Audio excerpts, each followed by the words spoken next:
చాలా ఓవర్ చేస్తుంది కదా. చాలా రా. తాతయ్యతో కావాలని ఈ పనులన్నీ చేపిస్తుంది. అక్కడ అక్కడ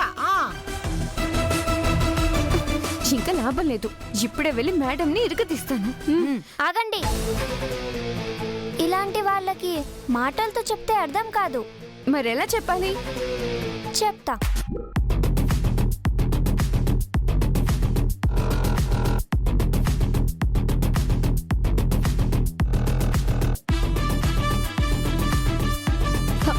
ఫోన్ ఎక్కడితే? ఎవరో పేరెంట్ని అడిగి తీసుకున్నా. ఇప్పుడు ఏం చేయబోతున్నావు? Wait and watch.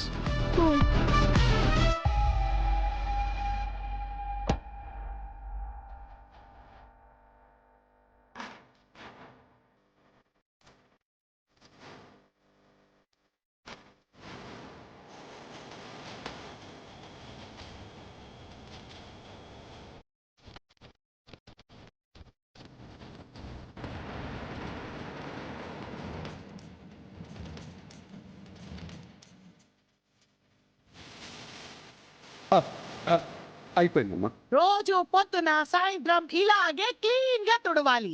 అలాగే మేడం. మీరు ఇక్కడే ఉండండి, నేను ఫోన్ ఇచ్చేసి వస్తా.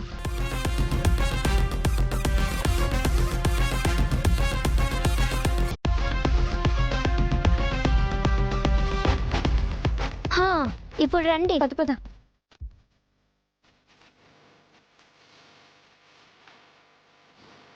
Good evening ma'am. Good evening. ఏంటి ఇంకా ఇంటికి వెళ్ళలేదా? వెళ్తున్నా మేడం. మా వెహికల్ ఇంకా రాలేదు. ఓ మ్యామ్, మీరు న్యూస్ చూస్తారా? చూస్తాను. సోషల్ మీడియా న్యూస్ చూస్తారా? ఇంటికి వెళ్ళినప్పటి నుంచి అదే పని కదా. రోజంతా కూడా చూస్తూ ఉంటాను. ఇంటర్నెట్ లో వైరల్ అయ్యే వాళ్ళను, వాళ్ళకి జరిగే ట్రోలింగ్స్ అన్ని ఫాలో అవుతాను. Super ma'am. అలాగే రెగ్యులర్ గా ఫాలో అవ్వండి. Okay bye ma'am. బాయ్. ఉంటాం మేడం. ఎందుకు వచ్చారు?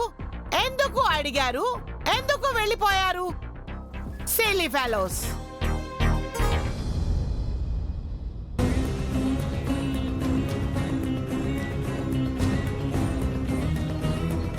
ఆ రాక్షసునితో శబదము చేసి వచ్చి తిని ఎటులైనను బాలికను వాడి బారి నుండి కాపాడవలెను.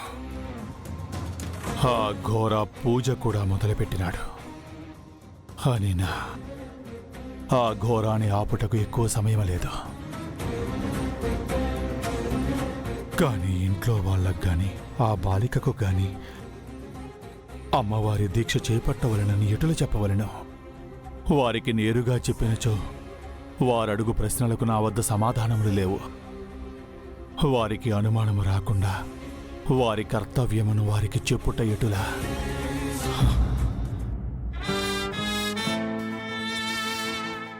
మిస్సమ్మా, నేను ఆఫీస్కి వెళ్తున్నాను. ఒక్క నిమిషం.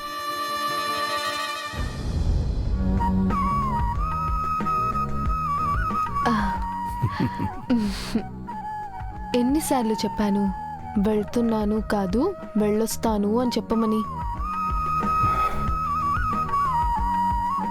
అది ఏదో పొరపాట్లో చెప్పాను. ఇప్పుడేంటి? ఆ అలవాటే మార్చుకోమని చెప్పేది. మీరు వెళ్తున్నాను అని చెప్పి వెళ్ళినప్పటి నుంచి తిరిగి వచ్చే వరకు ఎంత టెన్షన్గా ఉంటుందో తెలుసా?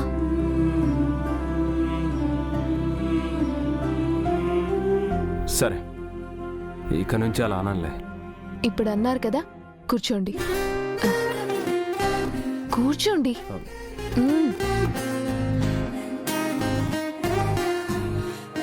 ఇప్పుడే వస్తాను.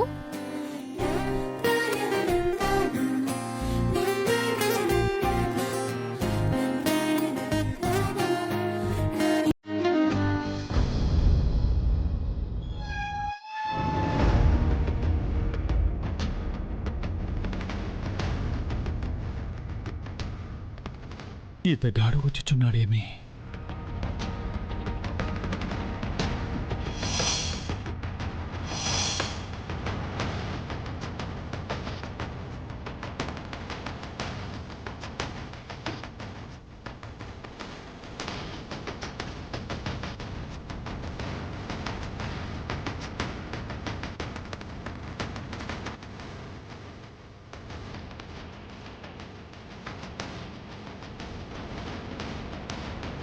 నమస్కారం సార్. నమస్తే రాథోడ్. ఏంటి సార్ పిలిస్తే కానీ రారు, అలాంటిది పిలవకుండానే వచ్చారు, ఏంటి విషయాలు?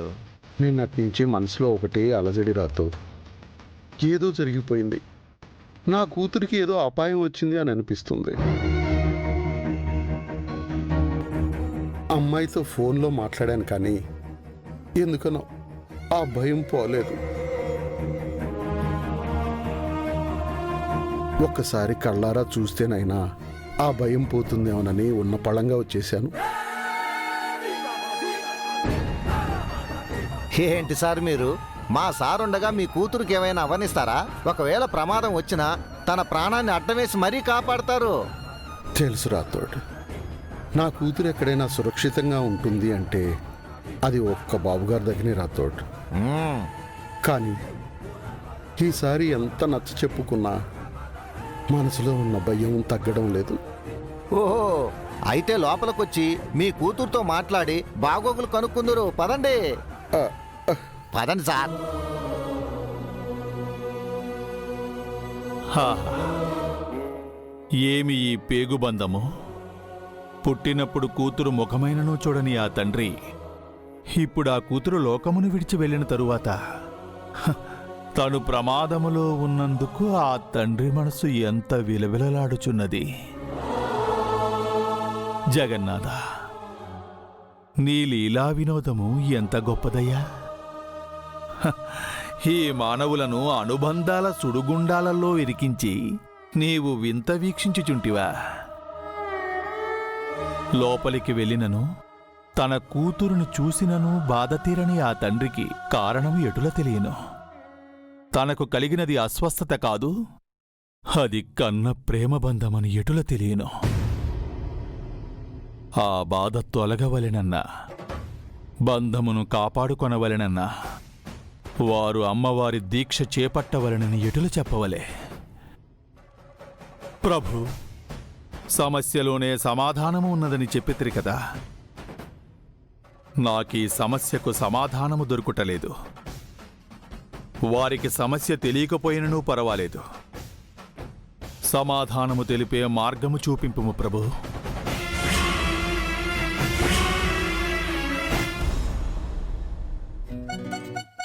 ఆనండి. హా? ఎందుకు? ప్రతిదానికి మారం చేస్తారు.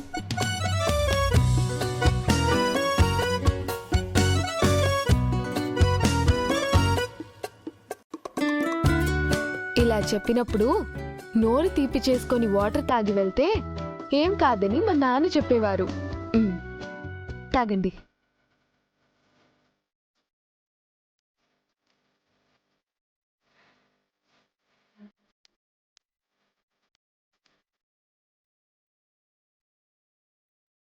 ఇప్పుడు వెళ్ళొస్తానని చెప్పండి. వెళ్ళొస్తా. నానా, నమస్కారం. నానా ఎలా ఉన్నావు నానా?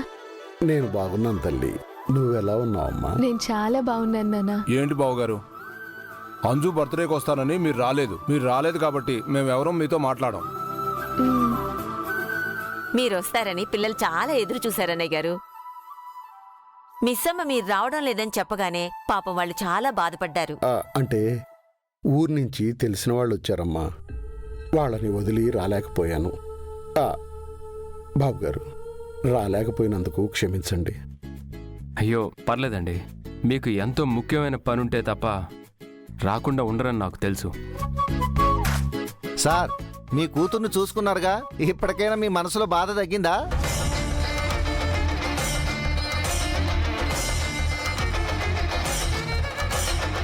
బాధెందుకు నాన్నా?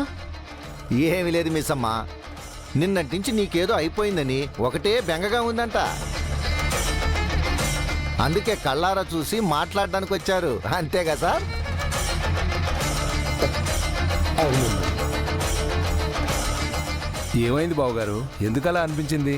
అయినా మేమంతా ఉండగా మిస్సమ్మకి ఏమవుతుంది?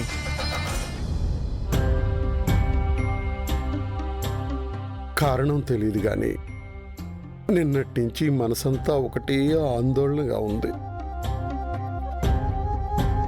ఎవరో ప్రమాదంలో ఉన్నట్టు ఎవరినో కాపాడాలి అనిపిస్తుంది.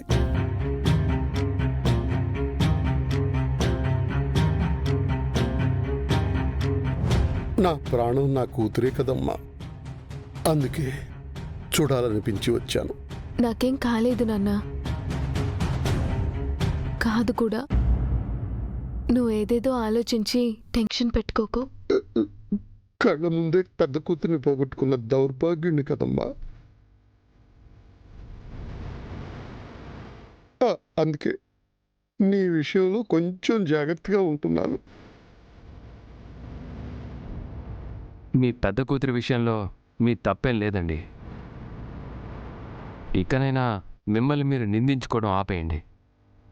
మామూలేని బాబు, నా కూతుర్ని కళ్ళారా చూసే వరకు నన్ను నేను క్షమించుకోలేను.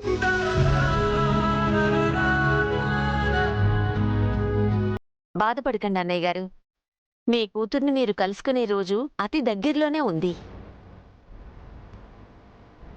ఆ నమ్మకంతోనే బ్రతుకుతున్నానమ్మా. మీ మనసు తేలిక పడే వరకు మీరిక్కడే ఉండండి.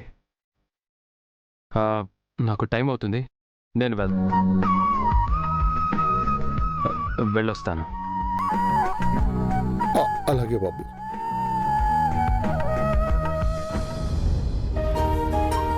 బావుగారు, మా ఫ్రెండ్స్తో కొంచెం పని ఉంది, నేను బయటికి వెళ్ళొస్తాను. ఈలోపు మీరు అమ్మాయితో మాట్లాడుతూ ఉండండి, సరేనా? సరే బాబు గారు.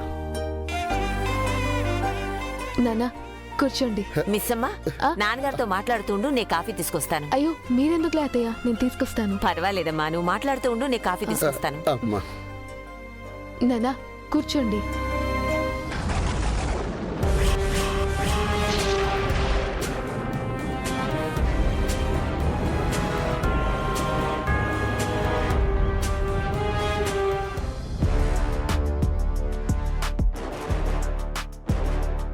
నిన్నటి నుంచి మనసంతా ఒకటే ఆందోళనగా ఉంది. ఎవరో ప్రమాదంలో ఉన్నట్టు ఎవరినో కాపాడాలి అనిపిస్తుంది.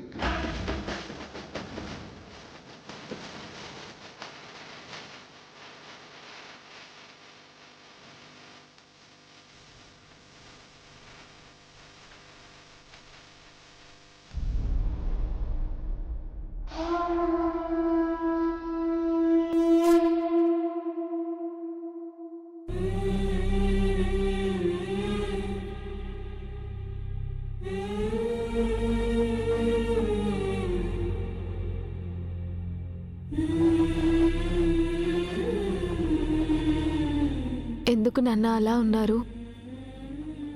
నాకేమైనా అవుతుందని ఎందుకు భయపడుతున్నారు? చెప్పండి నాన్న, అసలు ఏమైంది? అమ్మ బాగి, ఇక్కడంతా బాగానే ఉంది కదా? నిన్నెవరూ బాధ పెట్టట్లేదు కదా? ఆ మనోహరి వల్ల నువ్వేమైనా ఇబ్బంది పడుతున్నావా అమ్మా?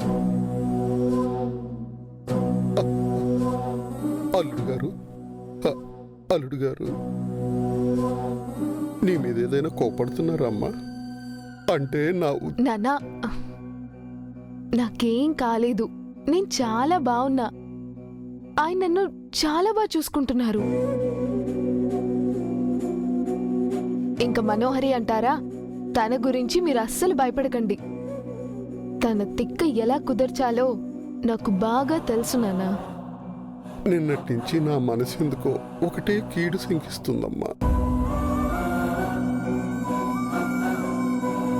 ఎందుకో తెలియడం లేదు కానీ నాకు కూడా చాలా భయంగా ఉంది నాన్న.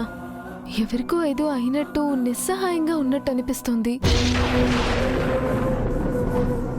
ఏంటమ్మా, నీకు కూడానా? అవును నాన్న, మీకు కూడా అలానే అనిపించిందా? ఇందాక మీరు ఆ మాట అనగానే నాకేం అర్థం కాలేదు. అమ్మా, ఇద్దరం ఇక్కడే ఉన్నాం, మనకేం కాలేదు, అందరూ బాగానే ఉన్నారు. మరి ఎవరికి ఏం కష్టం వచ్చిందని మనసుకు అలా అనిపిస్తుందమ్మా.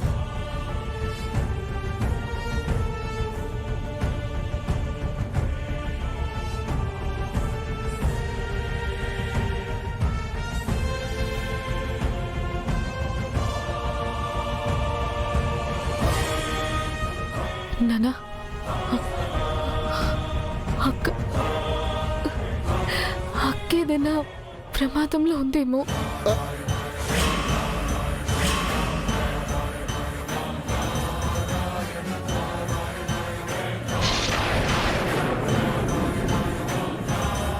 మీకు నాకు తెలియకుండా ఒకటేసారి ఇలా అనిపిస్తుందంటే ఖచ్చితంగా అక్కకి ఏదో కష్టం వచ్చినట్టు అనిపిస్తుంది నాన్న. అక్కక అంటే నా పెద్ద కూతురుకా? భగవంతుడా, నా బిడ్డకి ఎంత కష్టం వచ్చిందో ఏమో, ఎంత బాధపడిపోతుందో ఏమో. ఓదార్చడానికి, ధైర్యం చెప్పడానికి పక్కన తండ్రి అనేవాడు లేక ఎంత తల్లడిల్లిపోతుందో ఏమో.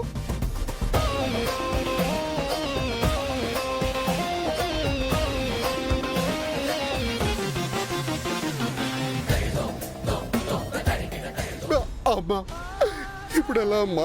నానా అక్కకు వచ్చిన కష్టం తీర్చడం ఎలా? నానా ఏం కాదులే నా నానా. పెద్ద కూతుర్ని కాపాడుకోవడం ఎలా? నానా ఎలా నానా అలా అనకండి. నానా కూర్చోండి కూర్చోండి. నానా నానా ఏం కాదు నానా, అక్కకేం కాదు. నానా వాటర్ తీసుకొస్తాను.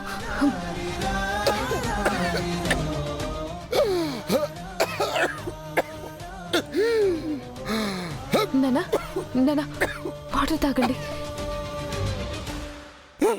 అయ్యో నానా మెల్లగా.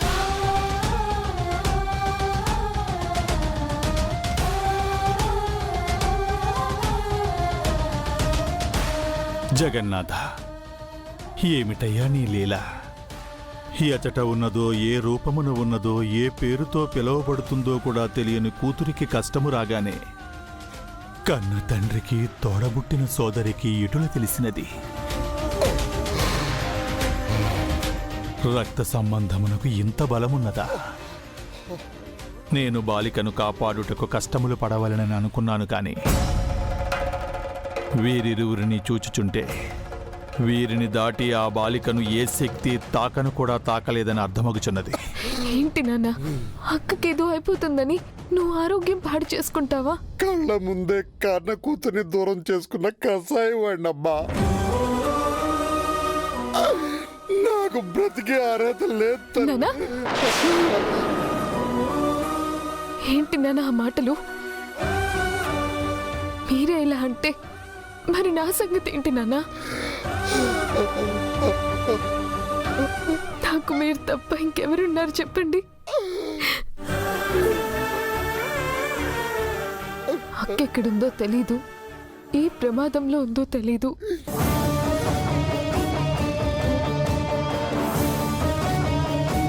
మనం కష్టం తీర్చలేనప్పుడు అమ్మవారి మీద భారం వేసి దీక్ష చేస్తే అక్క ఎక్కడున్నా, ఎంత పెద్ద కష్టంలో ఉన్నా అమ్మవారే అక్కకి తోడుగా ఉంటారని చెప్పేవాడివి కదా నాన్న.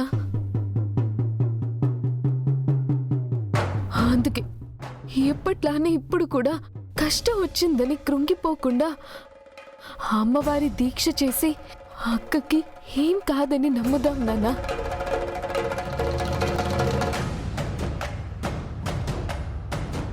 ఆత్మ రక్త సంబంధమైన తన సోదరి దీక్ష చేసినచో ఆత్మని విడిపించే అవకాశం ఉండవచ్చు.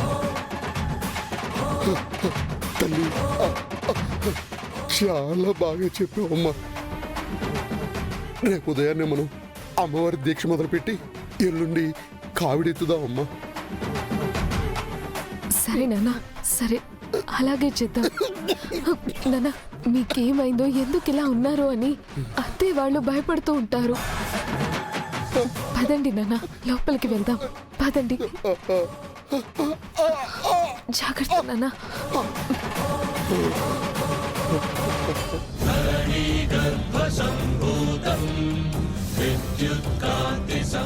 జగన్నాథ, ఏమిటయ్యా నీ లీల?